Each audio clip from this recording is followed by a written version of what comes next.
कृष्ण से सीखें कैसे जीवन को श्रेष्ठ बनाया जाए। 10 बातें हैं जो अगर व्यवहार में उतार ली तो सफलता निश्चित मिलेगी। 1. शुरू से अंत तक जीवन संघर्ष ही है। कारागृह में जन्मे कृष्ण पैदा होते ही रात में यमुना पार कर गोकुल ले जाया गया। तीसरे दिन पुतना मारने आ गई। यहाँ से शुरू हुआ संघर्ष देह त्यागने से पहले द्वारिका डुबोने तक रहा। कृष्ण का जीवन कहता है, आप कोई भी हो, संसार में आए हैं तो संघर्ष हमेशा रहेगा।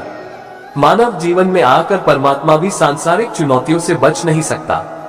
कृष्ण ने कभी किसी बात की शिकायत नहीं की, हर परिस्थिति को जिया और जीता।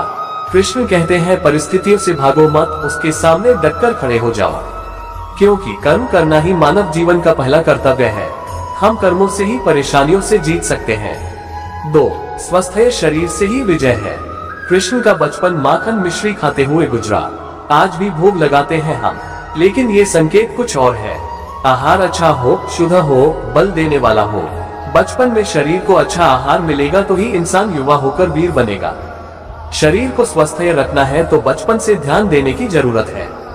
ये पेरेंटिंग के दौर से गुजर रहे युवाओं के लिए बड़ा मैसेज है। अपने बच्चों को ऐसा खाना दें जो उनको बल दे। सिर्फ स्वाद के लिए ही ना खिलाएं, तभी वे बड़े होकर स्वयं को और समाज को सही दिशा में ले जा पाएंगे। 3. पढ़ाई किताबी ना हो, रचनात्मक हो। कृष्ण ने अपनी शिक्षा मध्य प्रदेश के उज्जैन में सांदीपनि ऋषि के आश्रम में रहकर पूरी की थी। कहा जाता है 64 दिन में उन्होंने 64 कलाओं का ज्ञान हासिल कर लिया था। वैदिक ज्ञान के अलावा उन्होंने कलाएं सीखी। शिक्षा ऐसी ही होनी चाहिए जो हमारे व्यक्तित्व का रचनात्मक विकास करे। संगीत, नृत्य, युद्ध सहित 64 कलाओं कृष्ण के व्यक्तित्व का हिस्सा है। बच्चों में कोरा ज्ञान ना भरे, उनकी रचनात्मकता को नया आयाम मिले, ऐसी शिक्षा व्यवस्था हो। 4. रिश्तों से ही जीवन है, बिना रिश्तों के कुछ नहीं। कृष्ण ने जीवन भर कभी उन लोगों का साथ नहीं छोड़ा जिनको मन से अपना माना। अर्जुन से वे युवावस्था में मिले, ऐसा महाभारत कहती है, लेकिन अर्जुन से उनका रिश्ता हमेशा मन का रहा। सुदामा हो या उद्धव, कृष्ण ने जिसे अपना मान लिया उसका साथ जीवन भर दिया। रिश्तों के लिए कृष्ण ने कई लड़ाइयां लड़ी और रिश्तों से ही कई लड़ाइयां जीती। उनका सीधा संदेश है, सांसारिक इंसान की सबसे बड़ी धरोहर रिश्ते ही है। अगर किसी के पास रिश्तों का थाती नहीं है तो वो इंसान संसार के लिए गैर जरूरी है। इसलिए अपने रिश्तों को दिल से जिए, दिमाग से नहीं। 5. नारी का सम्मान समाज के लिए जरूरी। राक्षस नरकासुर का आतंक था। करीब 16,100 महिलाओं को उसने अपने महल में कैद किया था। महिलाओं से बलात्कार में उसे सुख मिलता था। कृष्ण ने उसे मारा, सभी महिलाओं को मुक्त कराया, लेकिन सामाजिक कुरीतियां तब भी थी। उन महिलाओं को अपनाने वाला कोई नहीं था। खुद उनके घर वालों ने उन्हें दूषित मानकर त्याग दिया। ऐसे में कृष्ण आगे आए, सभी 16,100 महिलाओं को अपनी पत्नी का दर्जा दिया। समाज में उन्हें सम्मान के साथ रहने के लिए स्थान दिलाया। कृष्ण ने हमेशा नारी को शक्ति बताया, उसके सम्मान के लिए तत्पर रहे। पूरी महाभारत नारी के सम्मान के लिए ही लड़ी गई। आप कृष्ण भक्त हैं तो अपने आसपास की महिलाओं का पूरा सम्मान करें। कृष्ण की कृपा पाने का ये सरलतम मार्ग है। 6. आपके मतभेद अगली पीढ़ी के लिए बाधा ना बने। कम ही लोग जानते हैं कि जिस दुर्योधन के खिलाफ कृष्ण ने आजीवन पांडवों का साथ दिया, उसकी मौत का कारण भी कृष्ण की कूटनीति बनी। वही दुर्योधन रिश्ते में कृष्ण का समधी भी था। कृष्ण के पुत्र साम ने दुर्योधन की बेटी लक्ष्मणा का अपहरण करके उससे विवाह किया था, क्योंकि लक्ष्मणा साम से विवाह करना चाहती थी, लेकिन दुर्योधन खिलाफ था। साम को कौरवों ने बंदी भी बनाया था।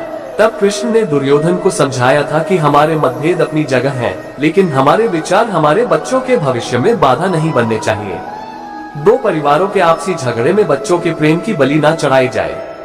कृष्ण ने लक्ष्मणा को पूरे सम्मान के साथ अपने यहाँ रखा। दुर्योधन से उनका मतभेद हमेशा रहा, लेकिन उन्होंने उसका प्रभाव कभी लक्ष्मणा और साम की गृहस्थी पर नहीं पड़ने दिया। 7. शांति का मार्ग ही विकास का रास्ता है। कृष्ण ने महाभारत युद्ध के पहले शांति से समझौता करने के लिए पांडवों और कौरवों के बीच मध्यस्थता की। हालांकि दोनों ही पक्ष युद्ध लड़ने के लिए आतुर थे, लेकिन कृष्ण ने हमेशा चाहा कि कैसे भी युद्ध टल जाए। झगड़ों से कभी समस्याओं का समाधान नहीं होता है। शांति के मार्ग पर चलकर ही हम समाज का रचनात्मक विकास कर सकते हैं। कृष्ण ने समाज की शांति से मन की शांति तक दुनिया को ये समझाया कि कोई भी परेशानी तब तक मिट नहीं सकती जब तक वहाँ शांति ना हो। फिर चाहे वो समाज हो या हमारा खुद का मन, शांति से ही सुख मिल सकता है, साधनों से नहीं। 8. हमेशा दूरगामी परिणाम सोचें। महाभारत में जुए की घटना के बाद पांडवों को वनवास हो गया। कृष्ण ने अर्जुन को समझाया कि ये समय भविष्य के लिए तैयारी करने का है। महादेव शिव, देवराज इंद्र और दुर्गा की तपस्या करने को कहा। कृष्ण जानते थे कि दुर्योधन को कितना भी समझाया जाए, वो पांडवों को कभी उनका राज्य नहीं लौटाएगा। तब शक्ति और सामर्थ्य की जरूरत होगी। कर्ण के कुंडल कवच पांडवों की जीत में आड़े आएंगे, ये भी वे जानते थे। उन्होंने हर चीज पर बहुत दूरगामी सोच रखी। कोई भी फैसला तात्कालिक आवेश में नहीं लिया। हर चीज के लिए आने वाली पीढ़ियों तक का सोचा। यही सोच समाज का निर्माण करती है। 9. हर परिस्थिति में मन शांत और दिमाग स्थिर रहे। पांडवों के राजसूय यज्ञ में शिशुपाल कृष्ण को अपशब्द कहता रहा। छोटा भाई था लेकिन मर्यादाएं तोड़ दी। पूरी सभा चकित थी, कुछ क्रोधित भी थे, लेकिन कृष्ण शांत थे, मुस्कुरा रहे थे। शांति दूत बनकर गए तो दुर्योधन ने अपमान किया। कृष्ण शांत रहे। अगर हमारा दिमाग स्थिर है, मन शांत है, तभी हम कोई सही निर्णय ले पाएंगे। आवेश में हमेशा हादसे होते हैं, ये कृष्ण सिखाते हैं। विपरीत परिस्थितियों में भी कभी विचलित नहीं होने का गुण कृष्ण से बेहतर कोई नहीं जानता। 10. लीडर बने, श्रेय लेने की होड़ से बचे। कृष्ण ने दुनिया भर के राजाओं को जीता था। जहां ऐसे राजाओं का राज था जो भ्रष्ट थे, जैसे जरासंध, लेकिन कभी किसी राजा का सिंहासन नहीं छीना। कृष्ण के पूरे जीवन में कभी ऐसा नहीं हुआ कि उन्होंने किसी राजा को मारकर उसका शासन खुद लिया हो। जरासंध को मारकर उसके बेटे को राजा बनाया, जो चरित्र का अच्छा था। सभी जगह ऐसे लोगों को बैठाया जो धर्म को जानते थे। कभी किंग नहीं बने, हमेशा किंगमेकर की भूमिका में रहे। महाभारत युद्ध में भी खुद हथियार नहीं उठाया। पूरा युद्ध कूटनीति से लड़ा, पांडवों को सलाह देते रहे, लेकिन जीतने का श्रेय भीम और अर्जुन को दिया। जय श्री कृष्णा। राधे राधे।